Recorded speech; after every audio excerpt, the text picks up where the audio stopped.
ભવનાથ તળેટીમાં મહાશિવરાત્રિનો મેળો ભવ્યથી દિવ્ય રીતે ઉજવાય, જેને લઈ રાજ્ય સરકારના માર્ગદર્શન હેઠળ જૂનાગઢ જિલ્લા વહીવટીતંત્ર દ્વારા કામગીરી કરવામાં આવી રહી છે. લાખોની સંખ્યામાં મહાશિવરાત્રિનો મેળો માણવા લાખો લોકો ઉમટી પડશે, તેમને પ્રાથમિક સુવિધા મળી રહે, જેને લઈને કામગીરી કરવામાં આવી રહી છે. ત્યારે શ્રદ્ધાળુઓને પીવાના પાણીની વ્યવસ્થા માટે કઈ રીતની કામગીરી કરાવી છે, આવો જાણીએ. લાખોની સંખ્યામાં મહાશિવરાત્રિનો મેળો માણવા શ્રદ્ધાળુઓ ઉમટી પડે તેવી સંભાવના છે, જેને લઈને જિલ્લા વહીવટીતંત્ર, પાણી પુરવઠા બોર્ડ અને મહાનગરપાલિકા દ્વારા સંયુક્ત કામગીરી કરવામાં આવી છે. જિલ્લા કલેક્ટર અનિલકુમાર રાણાવસિયા સહિતના અધિકારીઓ સતત ગ્રાઉન્ડ પર રહીને ચાલી રહેલી કામગીરીનું નિરીક્ષણ કરી રહ્યા છે. ભવનાથ વિસ્તારમાં મેળા રૂટ પર શ્રદ્ધાળુઓને શુદ્ધ પાણી મળી રહે તે માટે 140 સ્થળોએ પીવાના પાણીની વ્યવસ્થા કરવામાં આવી છે અને 43 લાખ લીટરનો સંપ તૈયાર છે. 100 સ્થળોએ 5000 લીટર ક્ષમતાની ટાંકીઓ મૂકવામાં આવી છે.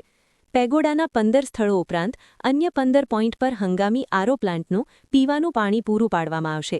મેળા દરમિયાન વિવિધ સ્થળોએ ટોયલેટ બ્લોક ઊભા કરવામાં આવ્યા છે, જેમાં પાણીની વ્યવસ્થા ટેન્કર દ્વારા કરવામાં આવશે. સમગ્ર મેળા વિસ્તારમાં પીવાના પાણીની ટાંકીઓના રિફિલિંગ માટે ટેન્કર તથા 4 રિફિલિંગ પોઈન્ટ કાર્યરત રાખવામાં આવશે. પાણીની વ્યવસ્થા માટે 24/7 કંટ્રોલ રૂમ પણ કાર્યરત કરવામાં આવશે. મેળા દરમિયાન પાણી સહિતની વ્યવસ્થાઓને લઈને મહાનગરપાલિકા વોટર વર્ક શાખાના કાર્યપાલક ઇજનેરે માહિતી આપી છે. મારું નામ અલ્પેશ ચાવડા, કાર્યપાલક ઇજનેર વોટર શાખા, જૂનાગઢ મહાનગરપાલિકા. આપ સૌ જાણો છો તેમ આગામી મહાશિવરાત્રિનો મેળો તારીખ 11ના રોજ શરૂ થવા જનાર છે. આ વખતે યાત્રાળુઓનો ખૂબ જ ધસારો થવાની પૂરેપૂરી શક્યતા છે અને આ બાબતોને ધ્યાનમાં લઈને વહીવટીતંત્ર, જૂનાગઢ મહાનગરપાલિકા, વોટર શાખા અને ગુજરાત પાણી પુરવઠા બોર્ડ આ બધા સરકારી વિભાગો એકબીજા સાથે સંકલન કરીને મહાશિવરાત્રિ મેળાના ભાગરૂપે ભવનાથ ક્ષેત્રમાં કુલ 140 જેટલા સ્થળો પર પીવાના પાણીની સુવિધા ઉપલબ્ધ કરાવવામાં આવનાર છે, જેમાં 100 જેટલી પીવીસીની 5000 લીટરની ટેન્ક, 23 થી 25 જેટલા જગ અને ગ્લાસ દ્વારા પાણીનું વિતરણ અને આ ઉપરાંત TCGL દ્વારા 15 જેટલા પગોળા એટલે કે ટેન્ટ જેવી સુવિધાઓ પીવાના પાણીના પોઈન્ટ તરીકે ઉપયોગમાં આવનાર છે.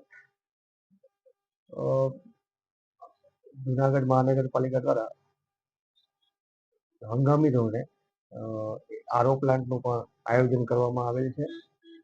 આ ઉપરાંત 15 જેટલા ટેન્કર, 100 થી વધુ સ્ટાફની પણ વ્યવસ્થા કરવામાં આવેલ છે.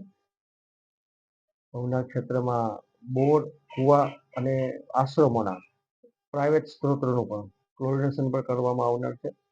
હાલ મૃગીકુંડ અને દામોદરકુંડની સફાઈની કામગીરી ચાલુ છે, જેને ક્લોરિન ઓક્સાઇડ દ્વારા એનું શુદ્ધિકરણ કરવામાં આવશે.